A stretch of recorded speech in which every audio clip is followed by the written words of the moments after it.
everybody. Thanks for coming. I'm really excited about tonight, not just because we did this all together, but because tonight is my last show with Tits. Very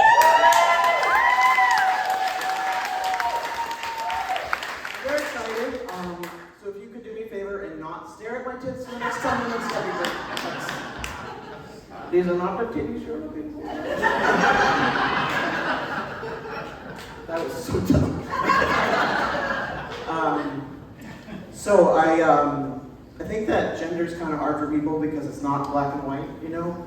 And we were brought up a lot in black and white thinking, like you're good or bad, you're a girl or a boy, you're religious or educated. No, it's much more nuanced than that. You know, there's not just pretty or ugly, there's interesting looking. And I also have been learning about that you can have like two things going on at the same time, which is mind-blowing, right? Like you can have anxiety and depression at the same time. Have you ever not cared about everything but worried about it all at the same time?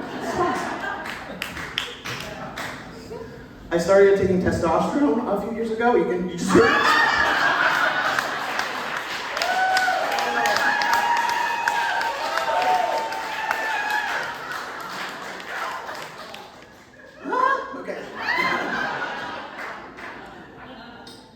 I started taking testosterone a few years ago to get me closer to my dream of becoming a mediocre straight white guy. Yes, we can.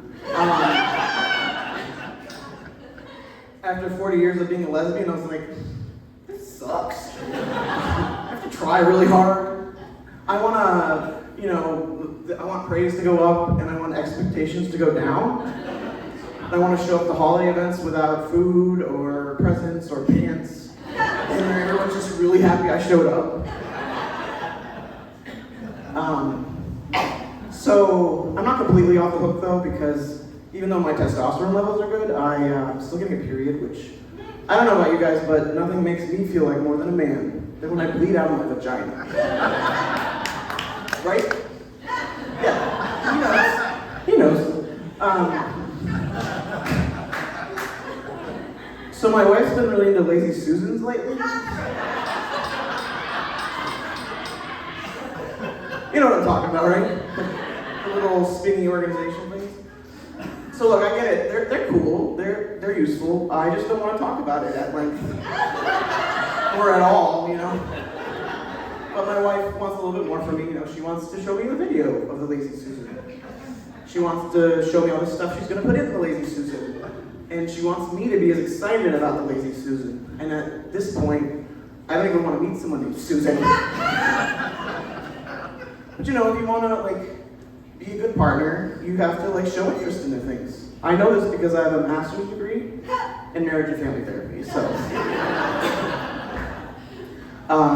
So you have to show some interest in what they're into. Otherwise, they might feel rejected, unseen, unheard. You know. Blah, blah, blah.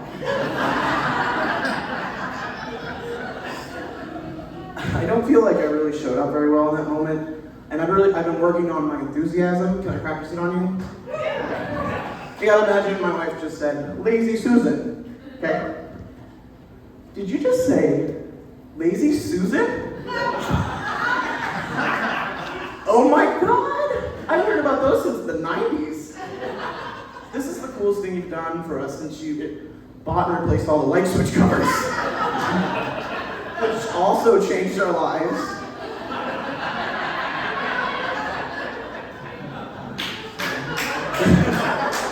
Can we watch the video again? Don't worry, she has to hear me say, can you hear my new joke today? 40 times a day, it's fun. So I want to bring it back to my period.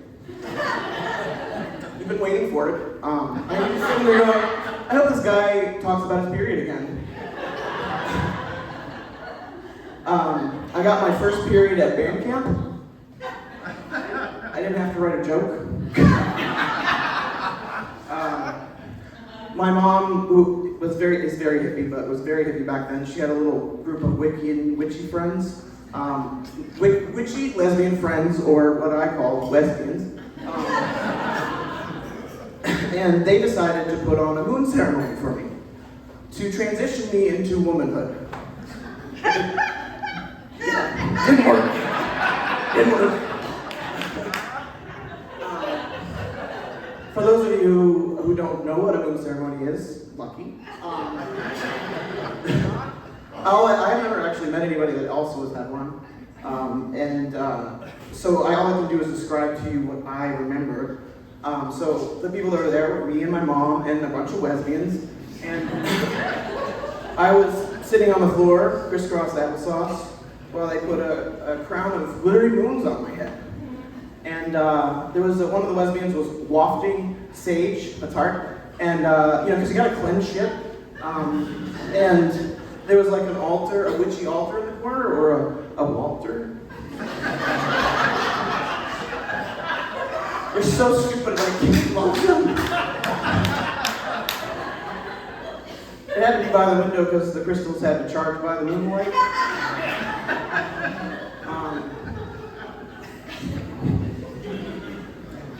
So I don't remember anything else except that I got presents, and they're not good. I got pads, some glittery moons to put on the ceiling, and then a book on having your first period. And I swear, I don't. My memory's probably wrong, but I remember it in red ink, so it's a little on the nose, you know. I went on Google to try to find the book because I couldn't remember the title. I didn't find that, but I found so many amazing titled books for your first period that I want to share with you because it's fucking hilarious. These are all real too. All right, we got Flow. Hello, Flow. Heavy Flow. Go with the flow. Even flow. I'm just kidding, that's a protest song. On the Spot. Revenge of the Red Club, which sounds like a Babysitter's Club adventure, you know? Ask me about my uterus. How about no? Seeing Red, Out for Blood. And my favorite, Below the Belt, How to Be Queen of Your Pelvic Region. Which I really feel like they missed the mark and they should have done How to Be Queen of Your Vagine. But probably pretty more apt, you know. When I was looking for these books, I had this realization that I'm so lucky when I had my first period in 1994 that Pinterest didn't exist. Because they also have some ideas for your next moon ceremony needs, like they call it a red tent party. And they have ideas for like food and drinks, cranberry juice, strawberries, jam sandwiches. These are all true too. Decorations, red streamers and red balloons, and I'm assuming just like throw some red paint on the wall. They also have ideas for games like Pin the Pad on the Panties.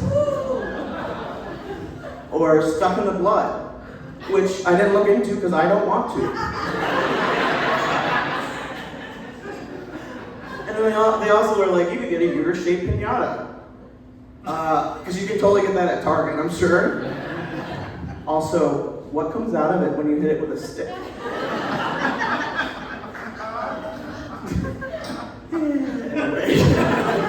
The internet's fun, right? I've been really into those rescue videos, like the Dodo, like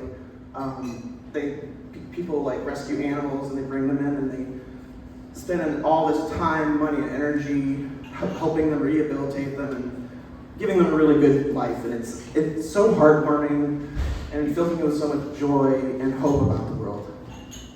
And it also really fucking pisses me off. Like, could I get rescued? Like, I'm broken, afraid of men, and I pee when I get scared. You think if my wife dropped me off in the woods somewhere, someone would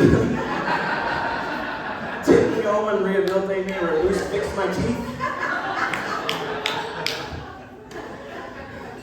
All right, I'm getting to the end of my shtick, so I wanna circle back one more time to my period. I'm just kidding. Thanks, guys. Thank you so much.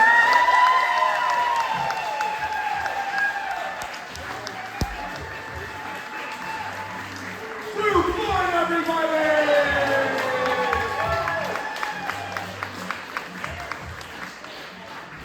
Drew talks about his period more than any of my other bros. I think it's the funniest shit ever. But, you know, it is what it is. Alright, so, we're still dipping our servers.